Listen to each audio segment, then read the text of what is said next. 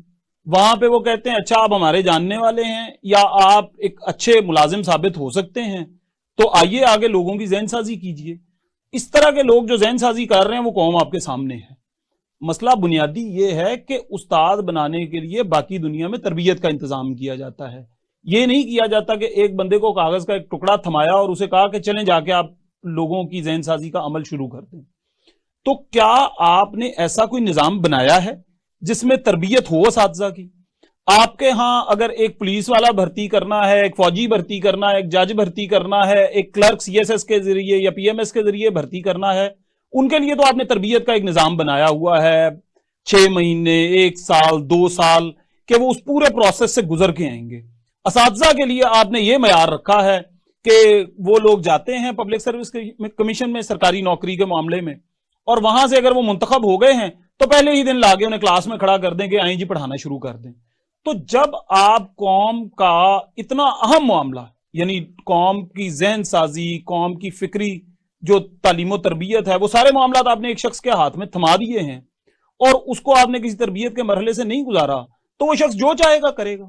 اور قصوروار بہت حد تک وہ ہے اور اس سے زیادہ وہ لوگ ہیں جنہوں نے یہ پورا نظام کھڑا کیا ہے کہ جی اس کو تربیت کے عمل سے نہیں گزرنا چاہیے، باقی سب کو گزرنا چاہیے. یعنی آپ کے ہاں CSS کروایا جاتا ہے تو پہلے وہ سول سروسز اکیڈمی میں 1 سال کے لیے بھیجتے ہیں، پھر وہ اسپیشل اکیڈمی میں بھیج دیتے ہیں، وہ فوج کے ساتھ ان کے 2 ہفتے لگواتے ہیں. آپ سمجھتے ہیں کہ جی ان لوگوں نے کلرکی کرنی ہے، ان کا کام تو بڑا خاص ہے، اور جنہوں نے قوم کی فکری تربیت کرنی ہے، جنہوں نے قوم کو آگے بڑھانے کے لیے سماجی معاملات پہ توجہ دینی ہے، ان کے لیے آپ یہ زحمت ہی نہیں گوارا کرتے. ان کے لیے آپ سمجھتے ہیں کہ جی بس ایک کاغذ کا ٹکڑا جو ہے وہ ان کے لیے کافی ہے. ڈاکٹر صاحب یہ سرکار کے مسائل تو چلیں سمجھ آتے ہیں، لیکن یہ جو نجی تعلیمی کاروبار ہے جہاں پر فیسیں بھی زیادہ لی جاتی ہیں، اچھا انفراسٹرکچر بھی ہے، اچھے ٹیچرز بھی ہائر کر لیے جاتے ہیں، اس کے باوجود یہ مسائل کیوں آتے ہیں؟ آپ خود کالج میں ہیں اور جو بچہ بھی اچھے نمبر لے رہا ہے اس کے لیے ضروری ہے کہ وہ کسی بڑی اکیڈمی سے پڑھے اور وہاں پر بھی وہ اچھے ایک ٹیسٹ سیشن سے گزرے، ریویژن سے گزرے اور اس کے بعد وہ ایک نمبر لیتا ہے اور پھر وہ کالج میں آتا ہے. تو آپ چونکہ ان طلبہ کو ویلکم کرتے ہیں کالج میں اور اس کے بعد ان کی تیاری کرتے ہیں، تو کیسی چیزیں وہاں پروڈیوس ہو رہی ہیں؟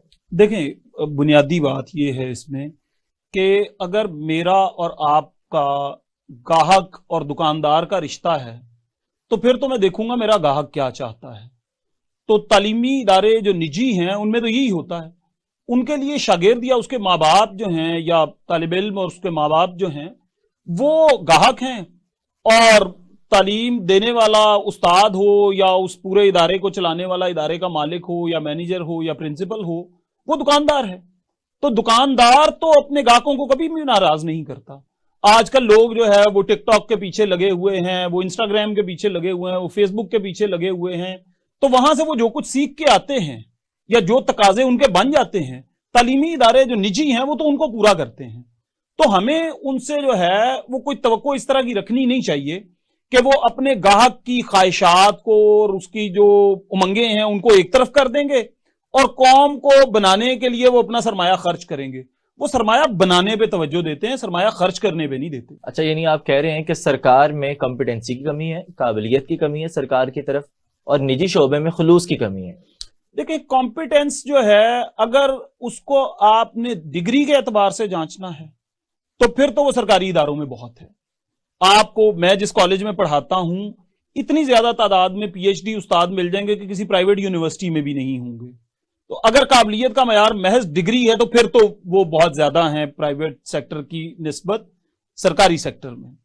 لیکن اگر قابلیت کا معیار آپ اس طرح طے کر رہے ہیں کہ وہ پڑھانے کے لیے فٹ ہیں یا نہیں ہیں اور انہوں نے اس کام کو واقعی تربیت کے خاص عمل سے گزر کر سیکھا ہے یا نہیں سیکھا، تو آپ کو ایسے لوگ انگلیوں پہ گنے جانے کے قابل ملیں گے. یعنی پورے کالج کے اندر اگر فرض کر لیں ہمارے کالج میں 200 بندے ہیں تو آپ کو ممکن ہے کوئی 5-7% لوگ ایسے مل جائیں جنہوں نے اپنی ذاتی کاوش سے، ذاتی کوشش سے خود کو ایسا بنایا ہے کہ وہ تعلیمی نظام کا حصہ ٹھیک سے بن سکتے ہیں اور قوم کی جو فکری تربیت ہے اس میں وہ کوئی کردار ادا کر سکتے ہیں مثبت طریقے سے. ورنہ آپ کو غالب اکثریت ان لوگوں کی ملتی ہے جو ایک بھیڑ چال کا حصہ بن کے خاص طریقے سے چلتے جا رہے ہیں. ڈاکٹر صاحب لیکن یہ ظاہر ہے کہ نظام کے لیے ضروری ہے کہ وہ ایک سٹرکچرڈ وے میں آگے بڑھے، اس کا کوئی ایک ڈھانچہ ہو اور اس کے مطابق ہی چیزیں آگے بڑھیں. اتنا بہترین سٹرکچر ہے یہاں پر پاکستان میں 26-22 ہیں board of intermediate and secondary education. ان سب سے گزرنے کے باوجود جب بچہ آگے بڑھتا ہے تو اسے ایم ڈی کیٹ دینا ہوتا ہے یا ای کیٹ دینا ہوتا ہے یا این ٹی ایس کے کسی ٹیسٹنگ سسٹم سے اسے گزرنا ہوتا ہے. اور اگر کسی یونیورسٹی میں جا رہا ہے تو ساتھ ہی اسے مزید یونیورسٹی کے ٹیسٹ اور اس کے بعد اس کا انٹرویو دینا ہوتا ہے تبھی وہ ایڈمیشن کے قابل ہوتا ہے. لہٰذا یونیورسٹیز یہ سمجھتی ہیں کہ بورڈز اور کالجز اسکولز میں پڑھانے والے اساتذہ اس قابل نہیں ہیں کہ وہ ایسا اسٹوڈنٹ پروڈیوس کر سکیں جو ان کی یونیورسٹی کے شایان شاہ ہو. دیکھیں اس میں ایک مسئلہ یہ بھی ہے کہ ہمارا سسٹم جو ہے وہ انٹیگریٹڈ نہیں ہے، مربوط نہیں ہے. سسٹم کے مختلف جو حصے ہیں وہ ایک دوسرے کے ساتھ جڑے نہیں ہوئے. آپ کا اسکول یہ نہیں سمجھتا کہ کالج کی ضروریات کیا ہیں اور بچوں کو اس کے مطابق تیار کر کے بھیجنا ہے. آپ کا کالج یہ نہیں سمجھتا کہ یونیورسٹی کی ضروریات کیا ہیں اس کے مطابق تیار کر کے ہم نے ان کو آگے بھیجنا ہے. آپ کی یونیورسٹی اس بات سے ناواقف ہے کہ یونیورسٹی میں جو لوگ تعلیم حاصل کرنے انہوں نے آگے جا کے اسکول میں پڑھانا ہے. یہ جو وشیس سرکل ہے، یہ جو ایک شیطانی چکر ہے، یہ ہم سب نے مل کے بنایا ہے. اور ایسا نہیں ہے کہ جی کوئی ایک طبقہ جو ہے وہ تو سارا کچھ کر رہا ہے اور کوئی دوسرا طبقہ جو ہے وہ صرف مظلوم بن کے بیٹھا ہوا ہے. یہ سارے اس شیطانی چکر کو چلانے میں ایک دوسرے کے ساتھ پوری طرح تعاون کر رہے ہیں. مسئلہ اس میں یہ ہے کہ ہم نے اس کی ضروریات کو، اس کے تقاضوں کو ٹھیک سے سمجھا ہے یا نہیں سمجھا.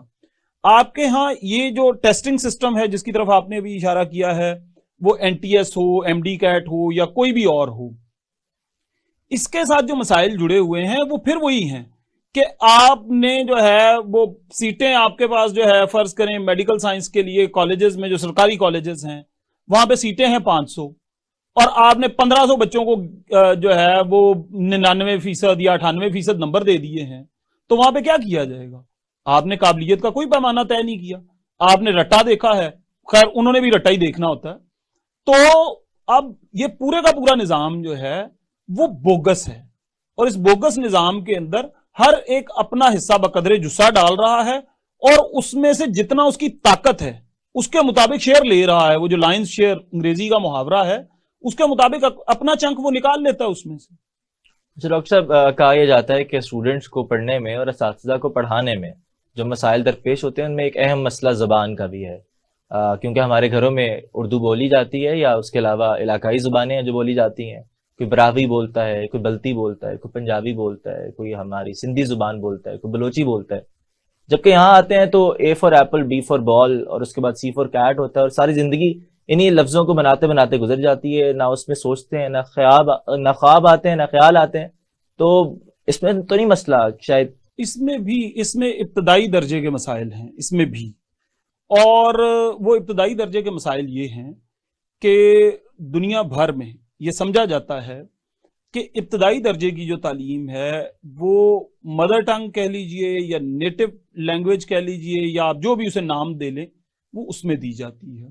آپ کے ہاں ایسا کوئی نظام ہی نہیں ہے. لاہور میں بیٹھا بندہ پالیسی بنا رہا ہے کہ ڈی جی خان میں بیٹھا ہوا بچہ جو ہے وہ کیا پڑھے گا. لاہور کے سیکریٹریٹ میں یا کسی بھی اور جگہ پہ ایک ٹھنڈے کمرے میں بیٹھا ہوا بابو جو ہے وہ یہ فیصلہ کر رہا ہے کہ لیا کے ایک چھوٹے سے سکول میں بیٹھا ہوا بچہ جو ہے فلاں چیز پڑھے گا. اب لاہور میں بیٹھے ہوئے اس بابو کو یہ نہیں پتا کہ وہاں کی لوکل ریکوائرمنٹس کیا ہیں، جو مقامی ضروریات ہیں وہ کیا ہیں.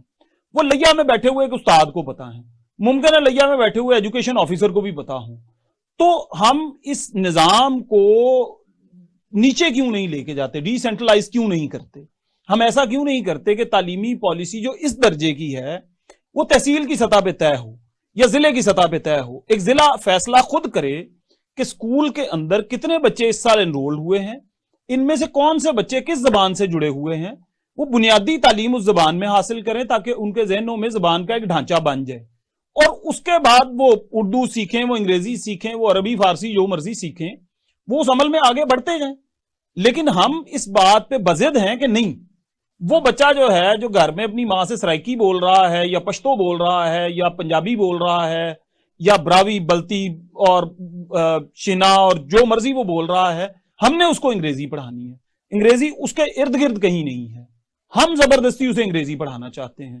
ایسے بچوں کا ڈراپ آؤٹ ریٹ بہت زیادہ ہے. آپ سرکار کی اپنی رپورٹس اٹھا کے دیکھ لیجیے.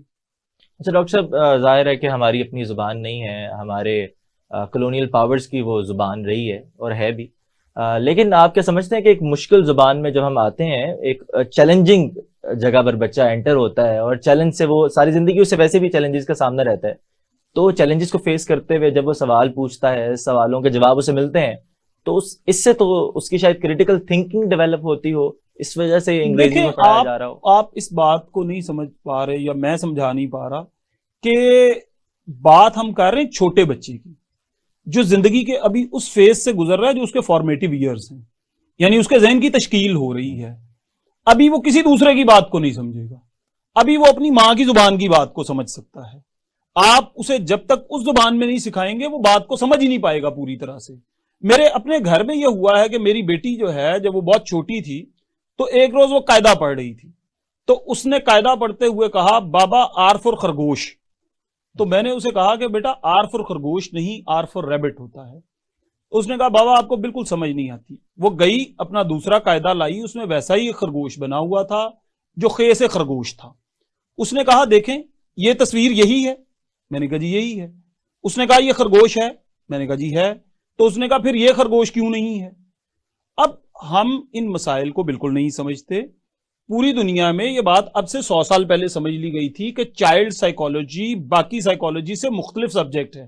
ہم نے اب تک اس پہ غور نہیں کیا، اور ہم نے غور نہیں کیا اس لیے آج بھی ہم اسی حال میں ہیں. ہم اگلے 300 400 500 سال اسی حال میں رہیں گے اگر ہم نے اس چیز پر غور نہ کیا اور اس کو درست کرنے کے لیے کچھ اقدامات نہ کیے. ڈاکٹر صاحب آپ کی ساری باتیں سمجھ بھی آ رہی ہیں. ہمارے ناظرین کے لیے مزید آگے کے لیے کہ سوشل کنسٹرکٹ جو ہمارا ہوتا ہے وہ ظاہر ہے کہ سب سے پہلے والدین طے کرتے ہیں کہ بچے نے کیا بننا ہے، کیسے بننا ہے، کتنے نمبر لینے ہیں. ایون بچہ خود بھی اپنے لیے نہیں سوچ رہا ہوتا کہ 1100 میں سے 1100 لینے ہیں یا 1102 لینے ہیں یا 1095 لینے ہیں، یا اگر 500 بھی لے گئے تو کام چلے گا، 40% بھی آگے تو ایڈمیشن ہو جائے گا اگر ہو سکتا ہو تو. والدین اس طرف رہنمائی کرتے ہیں، تو قصور والدین کا ہے کہ زیادہ پمپ کر دیا جاتا ہے بچے کو. بالکل ہے. والدین کو آپ بری ذمہ ہرگز قرار نہیں دے سکتے. اس کی وجہ یہ ہے کہ دیکھیں ان کے ہاتھ میں ہے کہ وہ بچے کو کیسا بنانا چاہتے ہیں. بچے نے 3-4 سال کی عمر میں اسکول جانا ہے، اس سے پہلے تو وہ ان کے پاس ہے. اور خاص طور پہ جو ذہن کی بنیادی تشکیل ہے یا جو بنیادی اینٹ ہے وہ تو ماں باپ نے رکھنی ہے.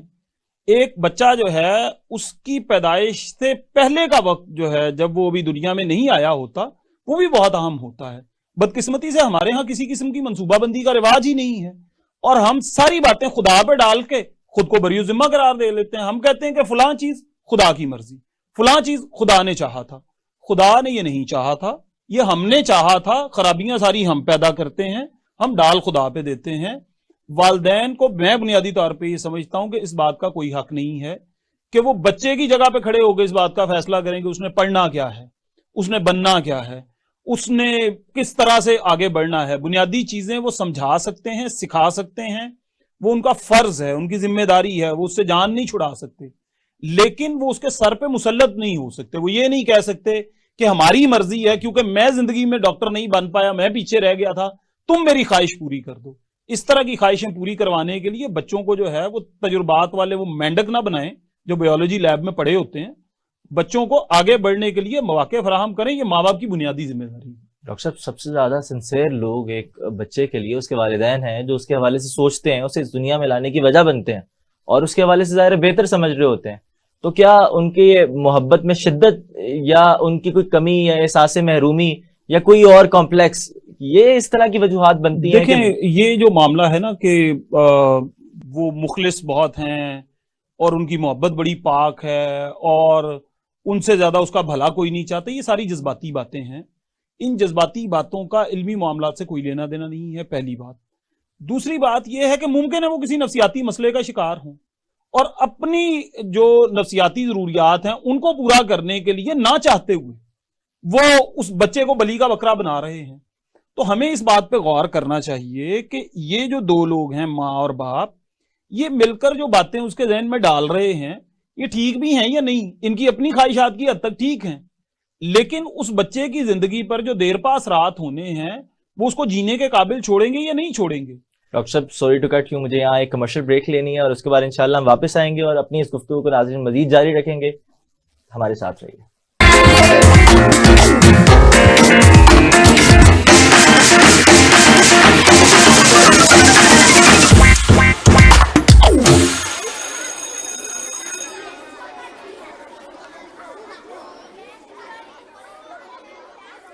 اسپیشل ٹی وی کو اپنی اسکرین پر دیکھنے کے لیے دی گئی فریکوینسی اپنے کیبل آپریٹر کو فراہم کر کے ٹیون کروا لیں.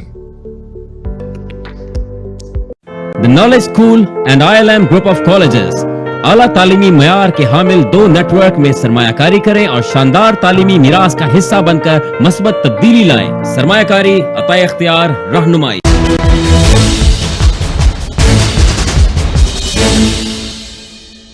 اسپیشل جو ٹی وی ہے one of the best channel ہے. اس کی جو پوری ٹیم ہے انہوں نے بہت بڑی سٹرگلز کی اور بہت اچھا انیشیٹو لیا. یہ جو چینل ہے اس کی خاص خصوصیات میں بتاتا چلوں کہ دین سے ریلیٹڈ ہے، اسلامک پوائنٹ آف ویو سے ہے اور پولیٹیشین پوائنٹ آف ویو سے ہے، اور جتنے بیوروکریٹس ہیں ان کے ساتھ ان کا بڑا اچھا کوارڈینیشنز ہے ملکی صورتحال کے حوالے سے. اور جو خاص طور پہ جو ویژن ہے ان کا وہ ہے ٹورسٹ پلیس، اس کو بھی ڈسکوری کی طرح کور کریں گے. اور اس میں ہمارے موسٹ سینئر جو جرنلسٹ ہیں leading side of the all over the Pakistan, ان کی بہت اچھی کوارڈینیشنز ہے. ان میں بڑے خوبصورت اس میں اینکرز ہیں. ٹیم بڑی اچھی، one of the best team میں سمجھتا ہوں پاکستان کی.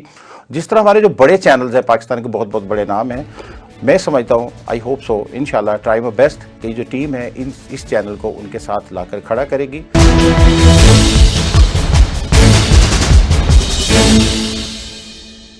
اسپیشل ٹی وی کو اپنی اسکرین پر دیکھنے کے لیے دی گئی فریکوینسی اپنے کیبل آپریٹر کو فراہم کر کے ٹیون کروا لیں.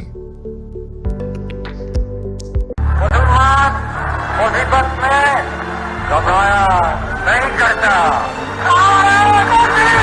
مینار پاکستان 1940 کی ایک اسپیشل یاد. 14 اگست آزادی کا وہ اسپیشل دن. بلوچستان قدرتی نظاروں سے ملبوس ایک اسپیشل داستان. سندھ ثقافت کی چاشنی میں ڈوبی ایک اسپیشل کہانی. پنجاب خوبصورت وادیوں میں بکھری ایک اسپیشل تاریخ. خیبر پختونخوا سر بلند پہاڑوں کے بیچ ایک اسپیشل خطہ. اور کچھ نایاب اور اسپیشل لوگ: قائد اعظم محمد علی جناح، علامہ محمد اقبال، سید ابو العلا مودودی، ڈاکٹر عبد القدیر خان، عبد الستار ایدھی، نعمت اللہ خان اور ان جیسے ہزاروں لوگ جن سے بنتا ہے ایک اسپیشل پاکستان. اور اب ان سب کو سمیٹتے ہوئے آ رہا ہے اسپیشل ٹی وی، جس میں ہوگا وہ سب کچھ جو ہمیں بناتا ہے special. Special T V, Pakistan کی سوچ. میرا نام سعد اکبر خان ہے، میں چیف ایگزیکٹو ہوں علی اکبر گروپ کا. جیسا کہ آپ تمام دوست جانتے ہیں کہ آج کل کا جو دور ہے یہ انفارمیشن ٹیکنالوجی کا دور ہے. جس کے پاس زیادہ انفارمیشن ہے وہ انفارمیشن ایک پاور ہے، اور اس کو استعمال کر کے آپ اپنے حالات بھی بہتر کر سکتے ہیں اور اپنے ارد گرد کے جتنے مسائل ہیں یا جو وسائل کا بہتر استعمال ہے ایک بہتر پلاننگ کر سکتے ہیں. اسپیشل ٹی وی جو ہے ایک نئی انٹری ہے اس فیلڈ کے اندر، جس کا مقصد جو ہے وہ لوگوں تک ایکوریٹ انفارمیشن پہنچانا، ٹائم پر پہنچانا اور لوگوں کو اپنے وسائل کا بہتر جو استعمال ہے اس کے طریقہ کار کی طرف لے کر جانا ہے. اور میں سمجھتا ہوں کہ ایک بڑا گیپ ہے اس مارکیٹ کے اندر ایکوریٹ انفارمیشن لوگوں تک پہنچانے کا. سچائی جو ہے وہ ویریفیکیشن آف نیوز جو ہے وہ آہستہ آہستہ ختم ہوتی جا رہی ہے. لیکن اسپیشل ٹی وی کی انٹری سے انشاءاللہ یہ جو ایک گیپ کریٹ ہوا ہے اس میں بہتری ملے گی، اور تمام دوست جو اس کو فالو کریں گے اور جو اس کو دیکھیں گے وہ اپنی معلومات میں بھی اضافہ کریں گے اور اپنے کاروبار کو بھی بہتر طریقے سے چلانے کے قابل ہوں گے. بہت شکریہ. اسپیشل ٹی وی کو اپنی اسکرین پر دیکھنے کے لیے دی گئی فریکوینسی اپنے کیبل آپریٹر کو فراہم کر کے